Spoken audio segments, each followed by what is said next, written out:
Welcome to How to Real Estate Podcast, a podcast to help you start, elevate, and catapult your real estate investing career. Don't forget to like, subscribe, and hit that notification bell so you don't miss out on any new podcast that we post every single Monday. Jared tested. Jana approved. All right, guys. Hi, welcome to How to Real Estate. This is the podcast that helps you start, elevate, and catapult your real estate investing career. Today, Jana's not with us, but we have an amazing, awesome guest. This guest, he's a speaker, a motivation speaker, a real estate expert. This guest, he's been in real estate for over 10 years. He has fixed and flipped hundreds of houses, like hundreds. That's pretty amazing. And he's wholesaled thousands of houses. I don't think I can even count that high. So he worked with some of the biggest residential flipper companies in the country, who averages anywhere from 20 to 30 deals a month. If I get 2 deals a month, I'm feeling on not cloud 9 then. So this is great. His background in construction, property management. He's invested in Salt Lake City, Indianapolis, Albuquerque, and so on and so forth. I mean, he lives in Texas right now, and he's actually an author of a book, which you guys also should pick up anywhere you can. Right. Our guest is Luke Watkins. Let's go, Luke. What's up? How's it going, man? How are you? Dude, I'm so excited to have you on. I've seen you speak before. You know, we've been in masterminds together. I always love to have you. I mean, you're just an awesome guy, positive energy. It's pretty. I can see why you'd be a motivation speaker. You know what I mean? Just yeah, there's this gene that people were given when they were born. You either got it or I'm just kidding. Oh, is that it? Okay. I love it. No, awesome. So 10 years of doing, I mean, I can't even wrap my head around getting, 20 to 30 deals at once. I mean, like, how do you manage something like that? That kind of blows my mind. Well, you have a big team, man. Yeah. Right. It didn't start that way.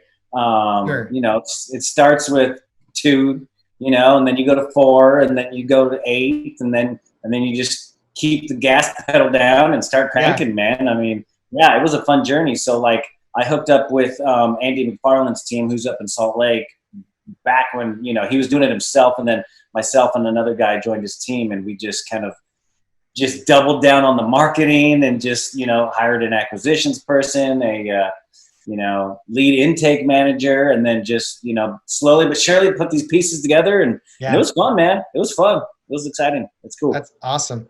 So today what I want to talk about is, in my opinion, what I think is one thing that people have the most hardest time doing is finding the deal.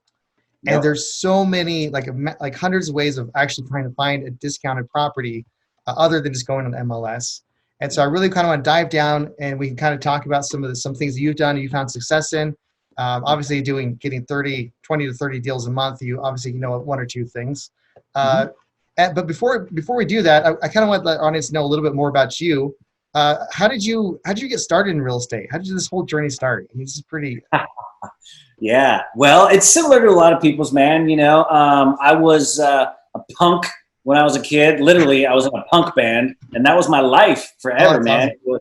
Yeah, we put out a couple albums, and did a little bit of touring. Nothing big, but that was my life, man. I lived to play rock and roll music, punk rock. But I got married, had kids, settled down, started working for my dad. He was a general contractor. He flipped houses when, I was a baby. I didn't know what he was doing, but anyway, I had to kind of get serious with my life at some point. So I started working for him. He had a property management company.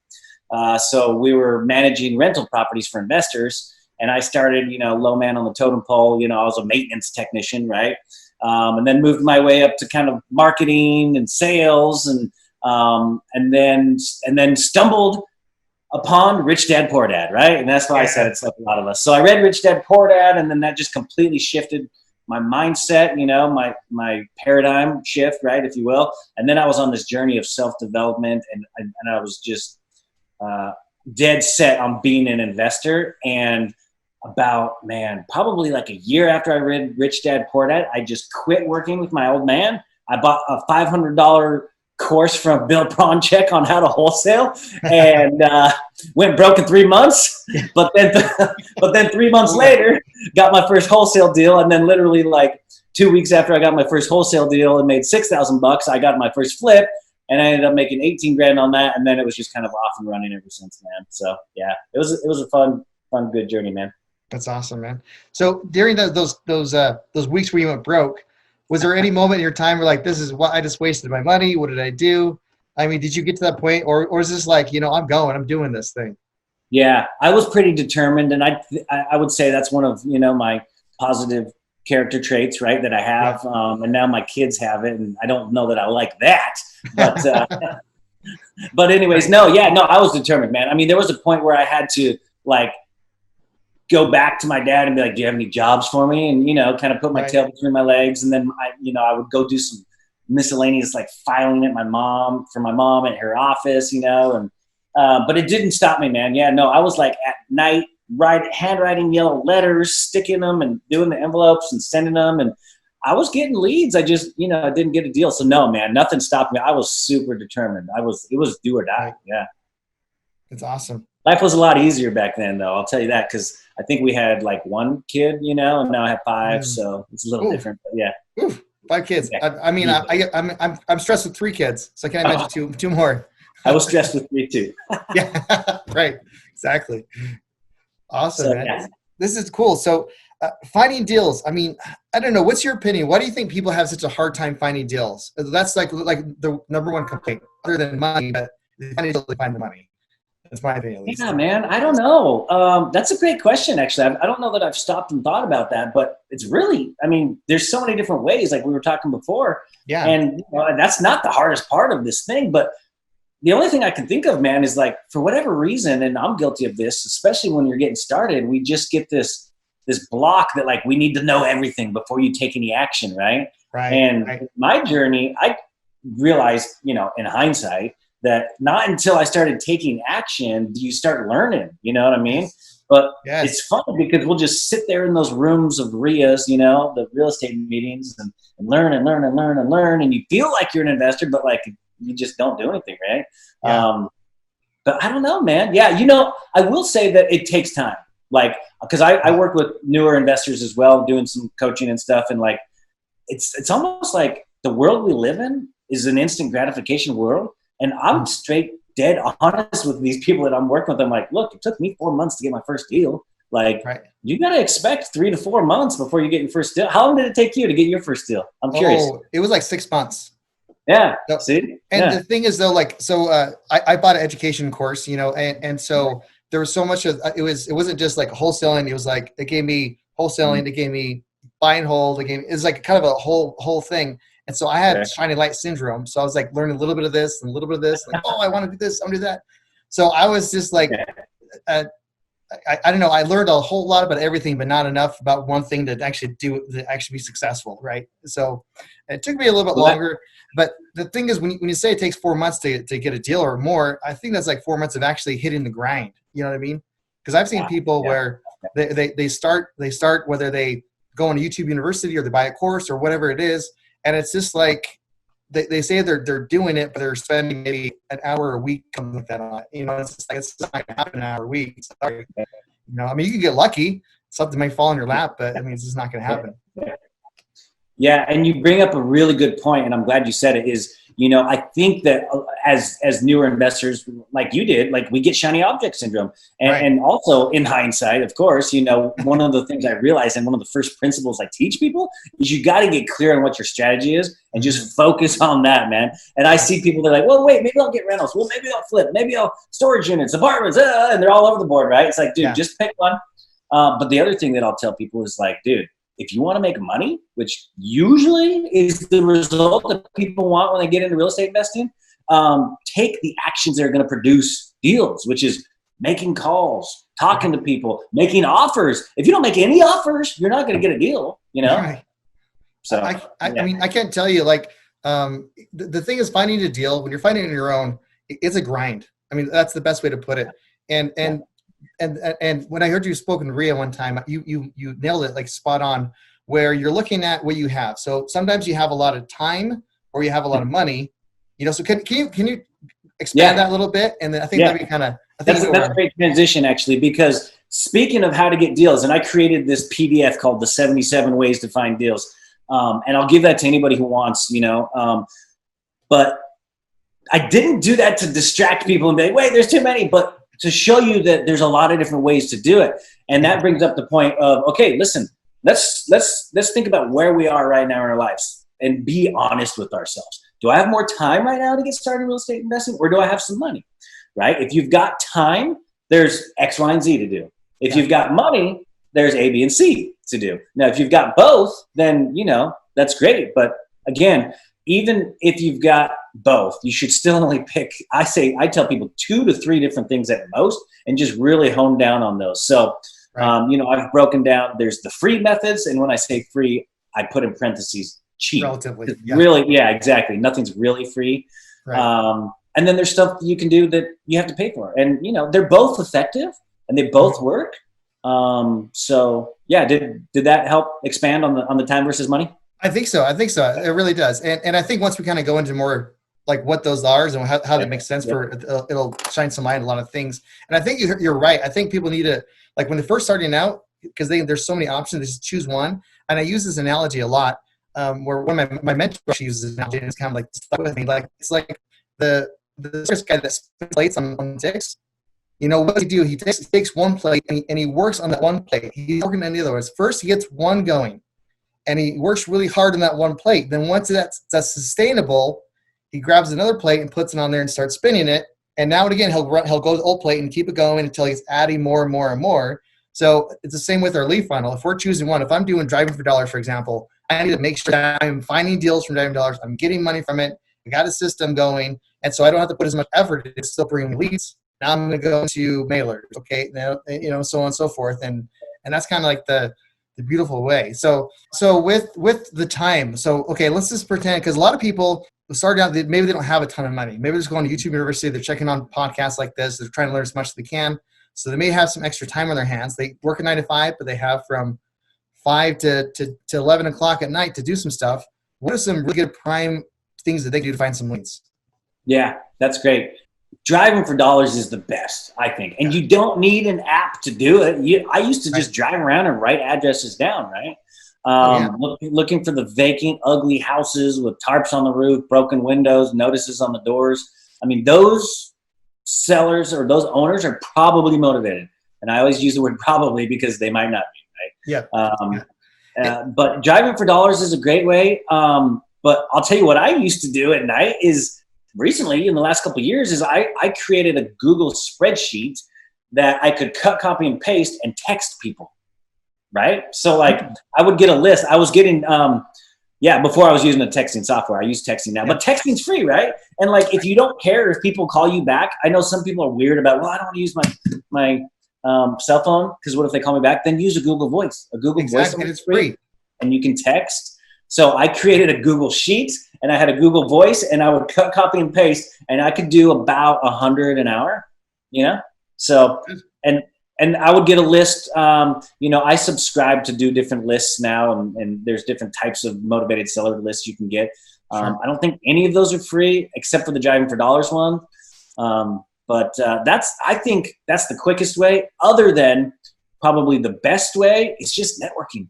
Dude, like it's so cool. When I was in Utah before I moved, I could just pick up the phone and or send out a text to 15, 20 people and probably find a house I wanted to flip. Right? If I was like, oh, I need to fill up the pipeline with another flip, I would just text them all and well, I got this one. I could look at 5 to 10 and maybe one of them would work. Right? Now that took 10 years, right, of networking. But nowadays with social media and Facebook investment group pages, I have this strategy right now that I use where basically I send messages to people in Facebook groups and just say, hey, I'm looking to partner on a deal. What you got anything you're working on right now? And then I ask them for their phone number, pick up the phone and call them, all completely free. And in the last, how long has it been now? Probably 4 months I've been doing this consistently, which is one of the keys to finding deals. Amen to that. I think I've probably found a deal a month at least on average. That's awesome. Which isn't a lot, but dude, that's an extra deal a month. Right. And that probably equated into probably 20 to 25 grand. Wow. Yeah. Yeah. Sorry. Okay. So just as a side note, I've got this little free coaching group that I'll do in exchange for, hey, if you get a deal, let's partner on it kind of thing. And I've got like 10 people in there. And I met with this dude on a Saturday, this kid that like just, I randomly, well, it's a funny story and I'll try to be short here and not ramble. I was texting my list and one of the ladies texted me back saying, hey, my son's talking about this thing, real estate investing. Will you talk to him? I'm like, of course I will. So I pick up the phone and I call this kid on a Saturday. I say he's a kid because he's like in his early 20s or something. And he's, you know, watching Max Maxwell and Brent Daniels and, you know, the whole YouTube universe. I'm like, cool, man, here's what you want to do. If you want to get a deal, go do X, Y, and Z. And I told him, join all the investment Facebook groups, start messaging people and ask them that they have a deal. Literally, he's been with me for like 3 weeks. He found somebody that responded. He brought me the deal. We closed it. We're doing a second deal with that same guy that brought him the first deal right now. There was like, yeah. So you can get deals really quickly, really fast. Now, he's getting more of a bird dog fee because he's not doing anything other than like making the introduction. But still, that's a great way to get started. And I was going to say is partner with somebody who knows what they're doing, and go watch them and learn. And providing value. Yeah. So depending on like your time frame, if you have a ton of time, but maybe you don't know a lot, is getting with someone like your level of experience, right? And just like, you know what, I have time. I want to help you. What can I do to find you a deal? Tell me what to do, you know, and we'll put you to work, man. There's no problem there. You know what I mean? It's a win-win scenario. So that kid, he's in early 20s. He's hungry. Those are like those are the people I look for, right? They're early 20s. They're just hungry. They want to learn, and you pay them a fair share, right? You know, the bird dog fee or whatever it is, whatever percentage they're bringing to the deal, that's what probably that you get, right? So, and they're learning the whole way, and as they're going, they're gonna get more knowledge, and they're gonna pick up more stuff, and eventually they don't need you anymore. They go off their own. Yep. So that's a great way for people to start, is to find people, is to network, like you're saying, find people that knows more than you, and then get connected. And if you do know a little bit, it's just finding people that don't know as much as you and offer them your help. You know, it's so huge. Like, so no matter where you're on the spectrum of you can find someone to help or help someone, and it's just find those win-wins, providing value. That's what it comes down to. That's the biggest thing, I think. The more value you add, the more money you make, really. And quick side note, you reminded me of a story when I got started. Yeah. I was that kid who wanted to go do anything. And so I reached out to some of the big dogs up in Salt Lake City way back then. And I said, hey, I'll do anything. I just want to learn real estate investing. Yeah. And I got connected with a guy who said, well, I can't pay you, but I'll put you to work. I'm like, great. So he gave me the NOD list and said, go knock all these doors. And so I'm like, all right, dude, I'll do it. So I would go, you know, at night, because that's when he told me to go, because people were home. And, you know, dude, I was an awkward, you know, whatever kid back then, basically, and didn't know how to communicate. So, but I had to go with him to see how he talked with people. And man, looking back now, it's like, that was one of the most valuable things I've ever learned. And now I feel like I'm a somewhat decent communicator from that experience, right? And communication is huge in this business, man. Oh yeah, and I bet you're probably terrified the first couple times you're knocking on the door. It's just like, oh man. I mean, I remember me too. Like when I was knocking on doors too, the first couple times, it's like, I don't know. I really had no idea. I really didn't have someone that I was able to watch. I kind of learned on the fly, and so it was very nerve-wracking knocking on the first door and just seeing like, I want to buy your house. Yep. And the thing is, what people. And start doing anything. Like we haven't really gotten too much too details as far as finding deals. There's just so many to do. But you realize whatever you try, you're gonna suck at it. Like that's the biggest thing. And be okay that you're gonna suck. As far as anyone, like even now when there's new strategies of learning, I realize that the first time I do it, third time, 20th time, 100th time I do it, I'm gonna suck at it. And I'm probably gonna make a fool of myself. And I'm talking to someone on the phone. I'm doing a different way or different lists maybe. And just be okay, because that's just like I'm one step closer to being the expert that I want to be. Yeah. And I think you bring up another good point, is that you've got to have that mindset, right? You've got to be gritty and tough and just go take the action. Just go take the action, because you're going to fail. Yeah. Everybody fails. And you just got to remember, look, you and me, we failed our first time, man. You know, everybody fails their first time. Everybody who's an expert or good at something you want to do has sucked at it once, right? So yeah, for sure. And to touch back a little bit on driving for dollars, driving for dollars is my favorite method. It really is. I mean, which helps, you know, probably one of the reasons why we kind of developed the app, because it's so good.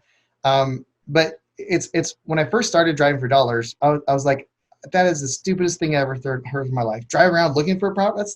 Why don't you go get a list? Why don't you do something like that? But once I started doing it, like you realize how many of these houses are around everywhere. Well, not everywhere. You want to. I make a little joke when I'm talking about driving for dollars. If you don't feel like you're about to be robbed, you're in the wrong place. Just do it in daylight, man. But even then, sometimes it can be scary. I got to be honest. Right. But yeah. Yeah, you don't want to put yourself in danger by any means. I say it jokingly, but you don't want to go in the $900,000 homes. You're not going to find any houses driving for dollars. I mean, maybe drive 10 hours, might find one house. But I go to freaking like Ogden and the lower people that may not know the Utah, but in the starter home areas, let's put it that way, where maybe. And so and there's tons. I could drive around for an hour and come with like 6-7 properties, if not more. Like that's being pessimistic as far as just 6 or 7. Just an hour's time as opposed to driving to the really nicer place. I'm like walk by the one after 2 hours. So it's just a matter of pointing your where you want to be. It's very important. Yeah. So one thing that's important, I think, and man, I could just sit here and rap with you all day. I love this. I know, right?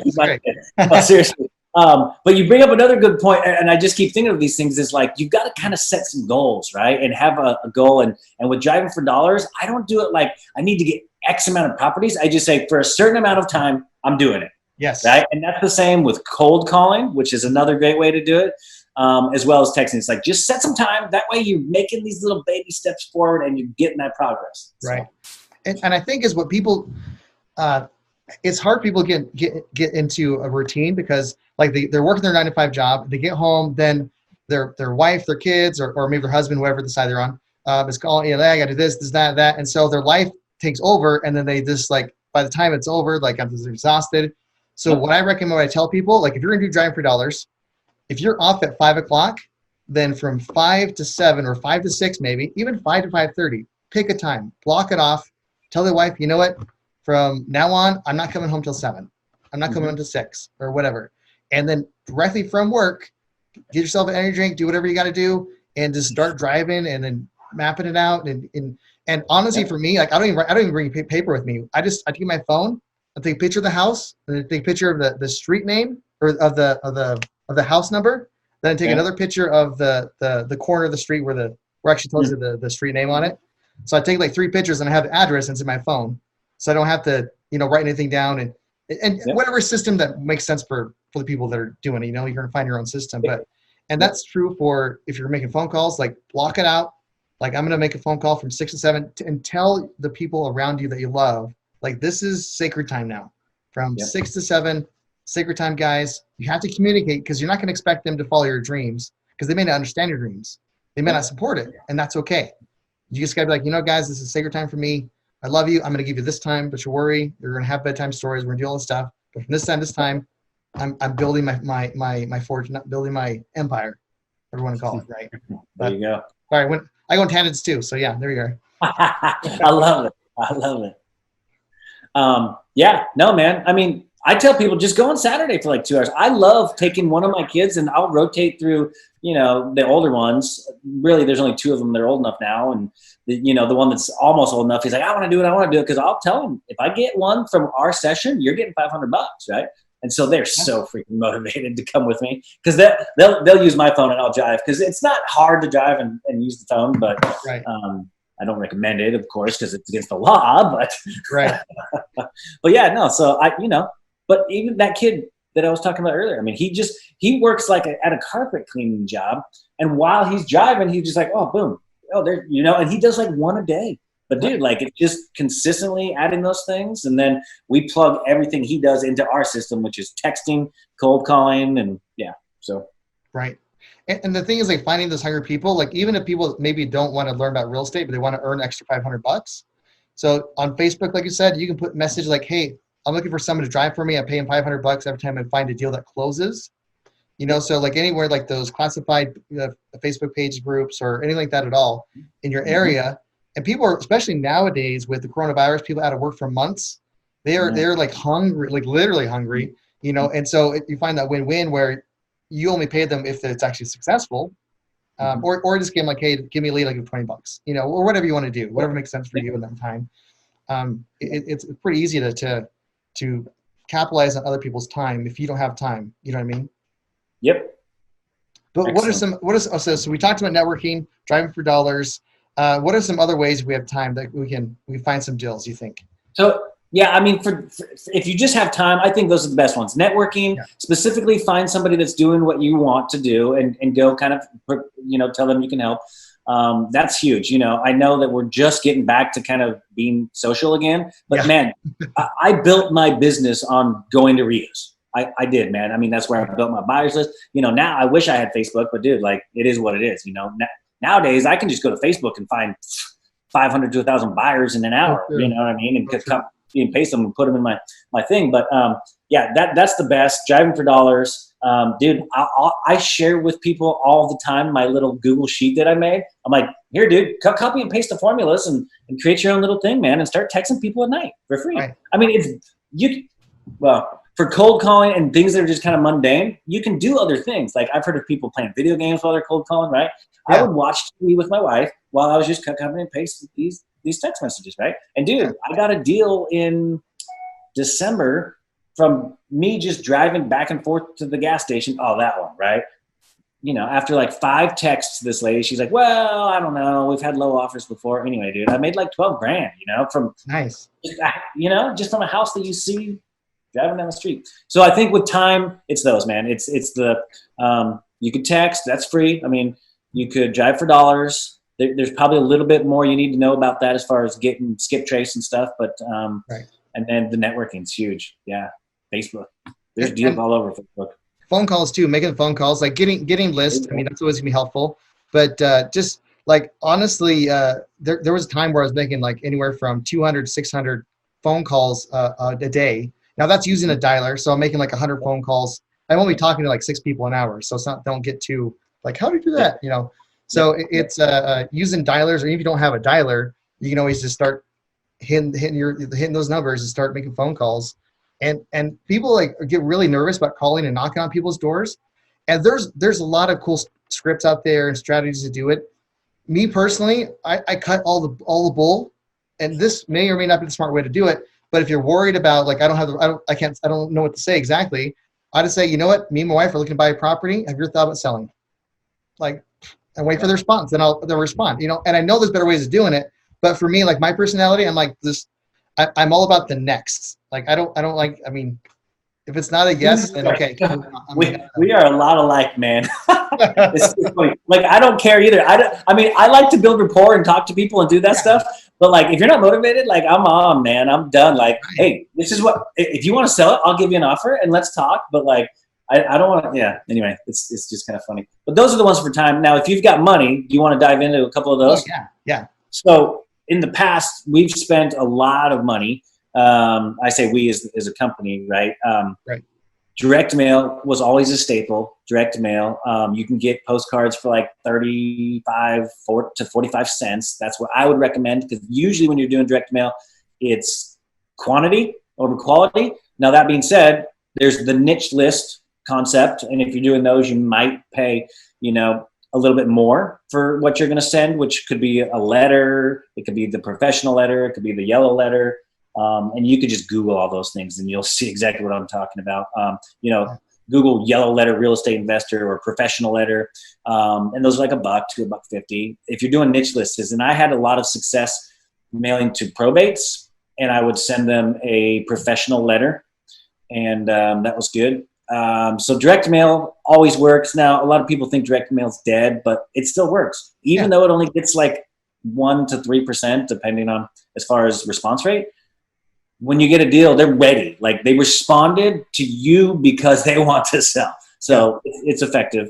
So there's direct mail, pay-per-click, and online. I mean, the online realm is super good now, but you got to spend some money for that. You got to spend money. If you're in a bigger competitive market, do you do online? Yeah, so I'm just barely getting my tippy toes into right now. So I paid a company to make a couple commercials for me. I mean, right now I paid them $6,000 so far. And we're halfway through my content we're making, and so and I'm testing. When you're doing online stuff, like I'm doing Facebook ads, and that's where I was targeting for. you have to have like a landing page, and so there's more to it than just the commercial you're doing, right?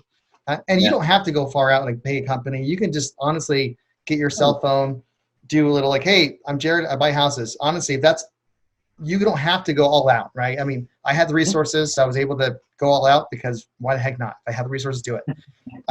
And so then I just put in, because I'm testing out some landing pages. I put $100 each and just tested it out. And yesterday I went to an appointment from these leads. I only put $100 each after I made the ads.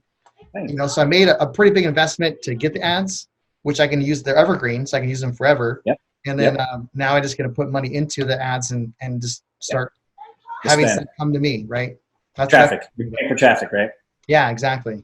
Yeah. Okay. And I think with on to touch back with mailers a little bit, you hit like it's one to, if you get 1 to 3% return rate on a mailer campaign, like that is a really good mailing campaign, right?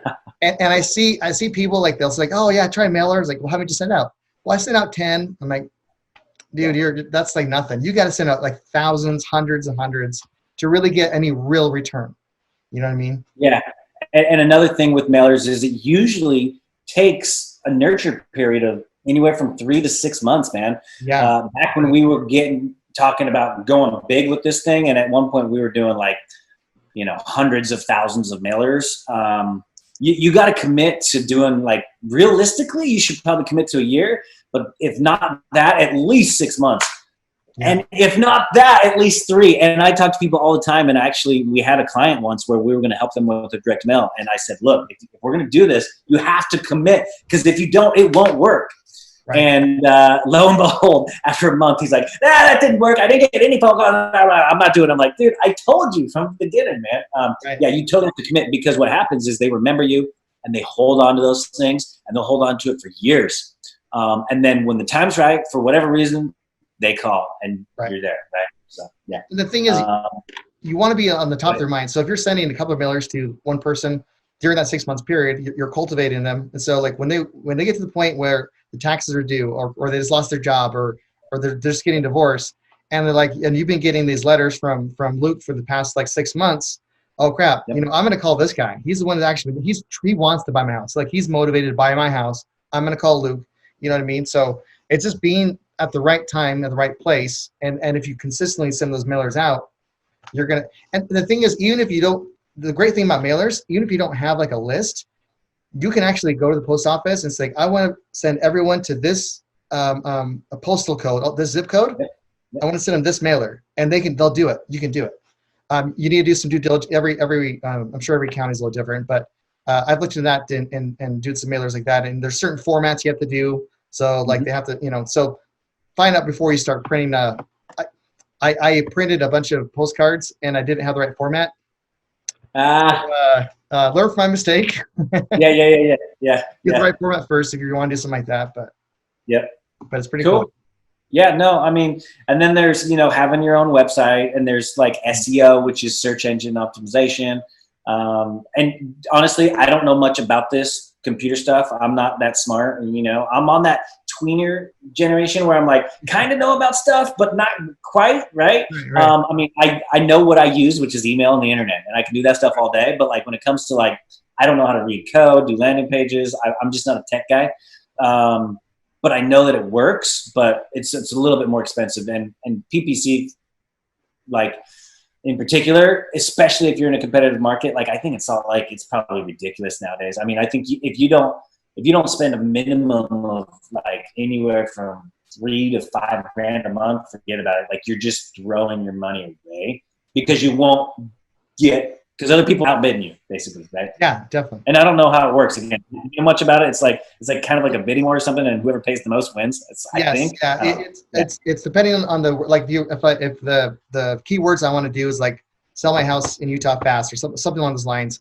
And so depending on how many people are interested in being on the top results, that's like a cost. Then increase the cost for being a click. And so if you want to be on the first page, second page, then increase the cost. And you're only paying per click. So if no one clicks on your link, probably want to reword it first of all, but then they don't pay anything. But that's kind of the little that I do know. I'm just barely tipping my toe in that industry. Oh, okay. Can I say something though? I think when people when they don't have a lot of time and not a lot of money, I think one of the biggest mistakes they do when they get their first deal, make the first 10 grand. What do? 9 times out of 10, they just blow it, right? Yep. And rightfully so, like getting one check at $10,000, like, yeah, honey, we're going to Cancun, let's do this and that. And that's great. I mean, more power to you. But if I have any suggestions, one suggestion would be put 10% in the bank, just lock it away. You don't touch it. 10% to reward yourself, whatever you want. So you take that grand and take the kids out. You want to do something, whatever. Reward yourself. You deserve it. The other $8,000, you put it into marketing. 100%. Wow. Especially when you first started. That's my suggestion, though. Obviously, do what you want to do, right? You know, if you have bills and whatever, but if you have, you have bigger problems. That's a scenario. But you do what you got to do. But honestly, then you're at the point where you're putting $8,000 into marketing. Then what happens? You're going to get a lot more deals, and that literally that one deal, that first deal, can massively keep growing. So you have the $8,000 in marketing. You're still doing your grind. You find another deal here. You're getting 3 more deals over here, and that's how you explode. I mean, that's just. Oh yeah, yeah. Well, you would definitely explode. Now, some of the things that I've learned as far as growing pains is don't explode too fast, right? You're going to break yourself or your system, which we've done. And that's interesting because I usually say something just a little bit different. I'll be like, okay, now I'll say take a percentage of that and like maybe double what you were doing, but don't just dump the whole thing in. You know what I mean? So like, if you were spending like, $1,000 a month right now on marketing, hey, just up that to 2 real quick, right? See how it goes. The way I've always done things is you kind of incrementally, systematically keep adding, and then you find a bottleneck and you fix it, and then you keep going and you keep building and you break and you build and you break and you keep fixing and building and breaking. So, but anyway, so a little bit different. I think you're right. You're right 100% on that. I think, so I should probably clarify, like if you're taking $8,000 and you put it into marketing, like maybe you don't throw it one strategy, one go, you know what I mean? Like put it in the bank. And so you have something to put in. Okay. Because I should have clarified that, right? Because $8,000. I mean, unless you have a strategy already going towards that, and that's actually having successful, then okay, maybe. Right. But no, that makes way more sense. So just put it in the bank and spend 2 every month for the next 4 months or whatever your budget. Okay. I was like, dude, you're gonna explode, man, because I've done that before where it's like, hey, let's just mail like 100,000 people or whatever this week, and like, dude, my phone was off the hook, and we're like, you're literally going crazy. It's like you're on the phone and people are chiming in and you can't get to them fast enough. It's like, but anyway, okay, sorry. No, that's good, and I'm glad you did that. It makes it's a good point. Yeah. So that's, I mean, if you've got some money, my first coach was Bill Bronchek. I told you guys that. After I bought his $500 course, of course, I've got upsold, right, to the big package. Sure. But he said, look, if somebody comes to me and says, I got $5,000, how should I invest it? He said, in marketing. Put it in marketing. Start generating leads, whatever that looks like. It's all about generating leads. And that's why my main focus was for a really long time is just how to get deals. That's it, man. There's the free ways, there's the paid ways, but you got to be consistently generating leads, consistently making offers, meeting with sellers, and then that's just the name of the game. Right now, there's 4 components. Right, there's like your lists and your data, then the marketing, and then whatever. Yeah. So I'm getting a little off topic. I want to make sure we're staying on that. Oh no, it's good, and you'll get better too as things go on. You'll get better talking to people. You get better. I mean, finding the leads. You're even like because as you keep filling your funnels, like. I was at a point where I was meeting, 5-6 people a day, just actually talking about finding or buying their house, and I totally butchered like every single one of them. But eventually, I got pretty good at it. You know what I mean? I'm like, okay, so instead of closing 1 out of 20, I'm closing 1 out of 10. Now I'm closing 1 out of 5, and now I'm 1 out of 3. So I mean, I'm closing that gap. And some months I'm closing. I still go back to like 1 out of 10 because whatever. But it's you just can get better as you go for sure. One other thing really quickly is depending on what your strategy is. And when I say strategy, a lot of people want to get into real estate investing and be a landlord. Your lead generation strategy is going to, or plan is going to be different based on that strategy. So I usually work with people in 3 different strategies: wholesaling, flipping, and buying rentals. I helped somebody get their first 2 flips, and they had a completely different lead generation strategy than the guy who's doing wholesaling. And some of the strategies are completely free for fix and flip. You can buy from wholesalers, right? Yeah. And they did that, right? And we had, some little ninja tricks on how to make offers on them, right? In different things that you can do. But yeah, it's completely different. So, and again, if you want to be a landlord, like, don't waste your time and money being a wholesaler if you're just going to flip it or keep it as a rental, right? Have somebody else do that part for you. You go get good at being a manager and screening and finding the best ROI and different things like that. So one thing to kind of bring back up clarity. Sure. No, and you're 100% right. Yeah, depending on what your strategy is, you're going to find deals in different places. I mean, if I want to hold on a property, I mean, you can probably just go on the market and find a decent deal. Like the ROI is going to be good enough. Like that's a good time to go to the market. Like, okay, I want to buy and hold. I'm going to buy me a duplex. I'm going to do this. Even though I'm paying at cost, but the long run, the ROI is still good enough. I'm going to be able to do traditional financing. So you can find things all sorts of different ways other than just that. And if you want to do the BRRRR method too, well, then you always just still find discounted properties. It's just a little rough and still even go to the market on top of that. So it's pretty, yeah. Yes, sir. And I think those that are looking for flips, like far as like contacting wholesalers, I think a really good strategy to find good wholesalers, right? Because there's one way is like me as a wholesaler, what I really impress is when buyers call me every week. There was a couple buyers that would literally like, hey Jared, what you got going on? It's like you were saying, like you're networking, right? And so like when I got something that fit their criteria, they're top of my mind. So I'm like, okay, I'm gonna call Brad. Oh yeah, this guy's a buyer in this XYZ town. Like he was gonna buy stuff in Magna. Okay, cool. I'm calling this guy over here. Because instead of sending out to my whole list, I know Brad's gonna buy because he's calling me, talking to me. So if you want to be on the top of the wholesaler's list and get on his pre-list, because most wholesalers have a pre-list where they kind of offer it to their go-to buyers, and they don't take it, then they send it to the masses. Not every wholesaler is like that, but a lot of them are, right? Especially the like mom and pop wholesalers like me, But when you get to like doing 30 some odd deals, maybe not so much, but that's I think you showed me one of your deals because I was reaching out, just doing some networking one time, and I ran out there. I didn't end up buying it, but yeah, I remember that. Right. Yep. Yeah, exactly. See, I mean, it pays to network and get connected for sure. Yep. Is there good strategies where it kind of fits the middle? Maybe you have some money and you have a little bit of time, but not a ton of each. What's kind of where's the peanut butter and jelly in that sandwich? Yeah, man. I think that getting a couple different software, tools and doing texting and cold calling is a great way to generate leads. I've switched over to that almost solely. I haven't done direct mail in probably 6 months. And it's been great. So I'll usually send out we're going to start doing 2,000 text messages a day. We're at 1,000 right now, but we're going to up that. And we're making about 2,000 phone calls a week. Yeah, so it's insane. So our caller goes 4 hours a day. And so the software tool for is a dialer. It's like $150. I use Mojo, and you can dial 3 at a time, and I can upload whatever I want into it. I love Mojo. Yeah. And then, one of my partners is great at being able to do the back end and have it plug into our CRM, which we use Podio, which is for free.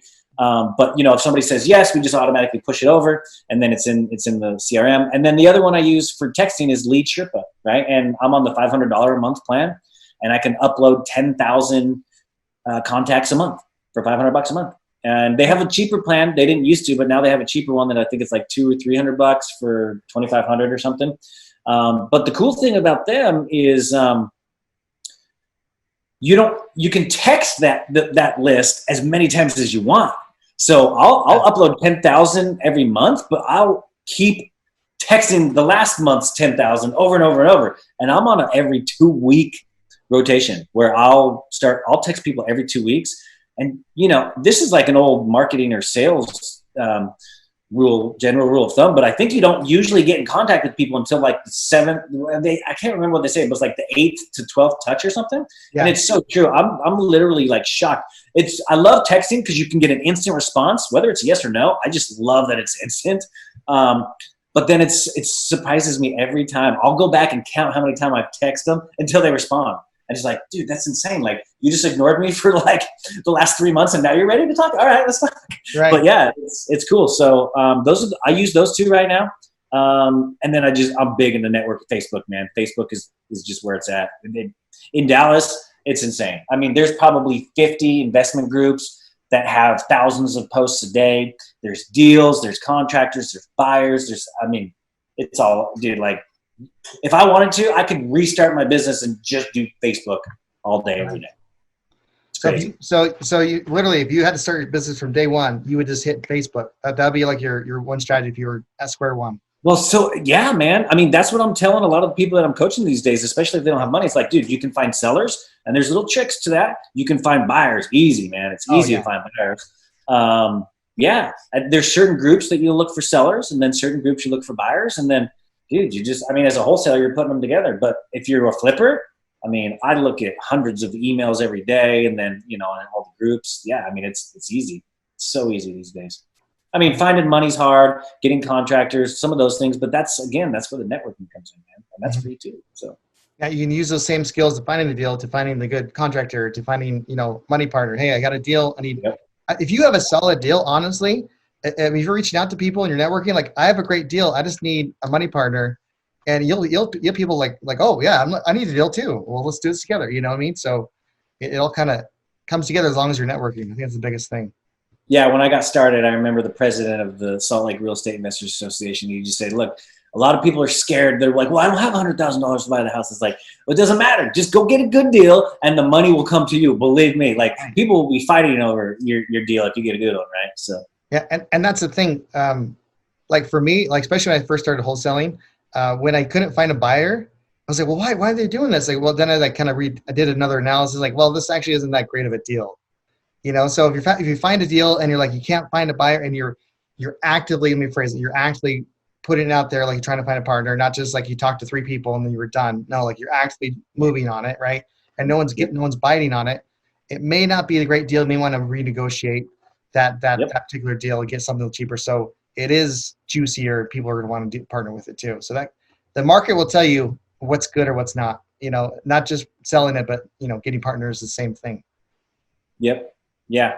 So, I mean, those tactics are kind of what I think is the best, kind of in the middle, right? Obviously, if you're running a big company, like when we were doing 2030, we did everything. We had PPC, we had SEO, we had Facebook ads, always direct mail was going to like 20 different, types of lists. Networking was huge.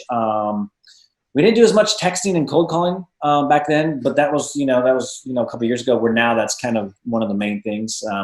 So yeah, I mean, dude, if somebody's got $500,000, $2,000 a month, you can generate a lot of leads, and you can get some deals. Now it takes time, it takes commitment. Like, that's the thing. You got to be gritty and just stick to it, man.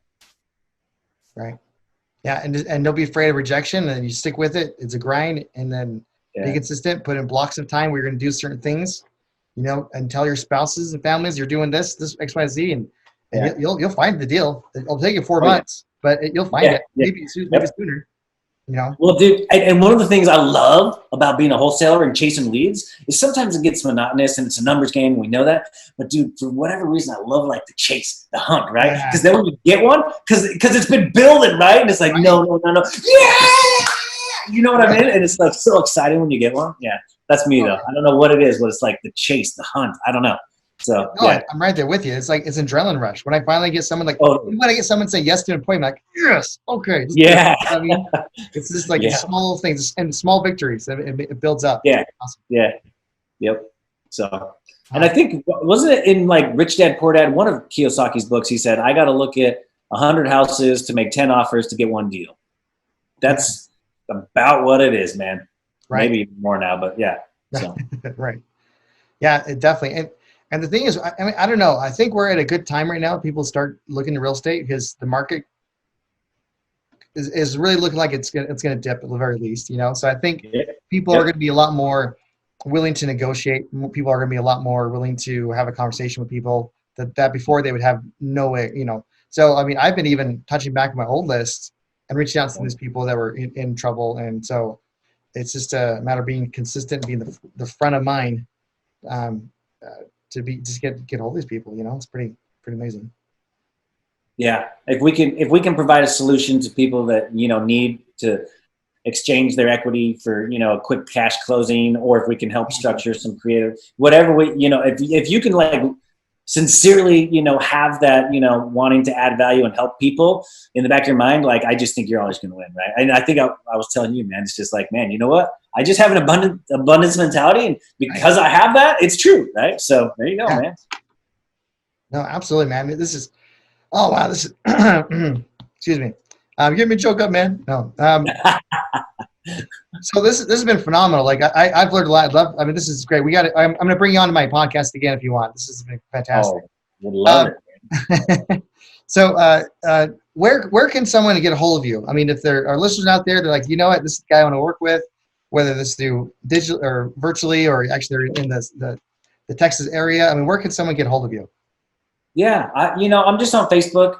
I've got a website, but it's outdated. I mean, that's the thing. Like, I'm not a tech guy. I had somebody do it for me, but that was back when I was promoting my book and my speaking. So it's still kind of dated, but it's lukewatkins.com. But Facebook's the best for me, man. I mean, I'm all over Facebook. I did take like a 6-month hiatus. I'm about to like slam everybody's faces again here in just a minute, because I've been revamping my coaching and different things. And so now I got to get my face back out there, but I'm on there anyways. That's the best place. I mean, I give people my phone number, my email, whatever. It's, 801-842-4948. And then my email is luke.watkins9@gmail.com. Awesome. And we're going to have all that in the show notes too, guys. So cool. Look up the show notes. You'll be able to see all that stuff there.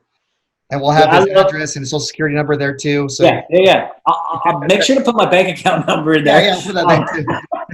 No, honestly, I love it when people reach out. I just love helping people. I honestly do, man. Like, and they say that you're in the right career or job when you love what you do, like, and you would do it for free. Dude, I'm helping people for free all the time, and like, it does more for me and my soul than money will ever do. Right. So, the karma comes back to you, one way or another. I mean, whether that person's going to throw you another deal or whatever it is, it always comes back. Totally.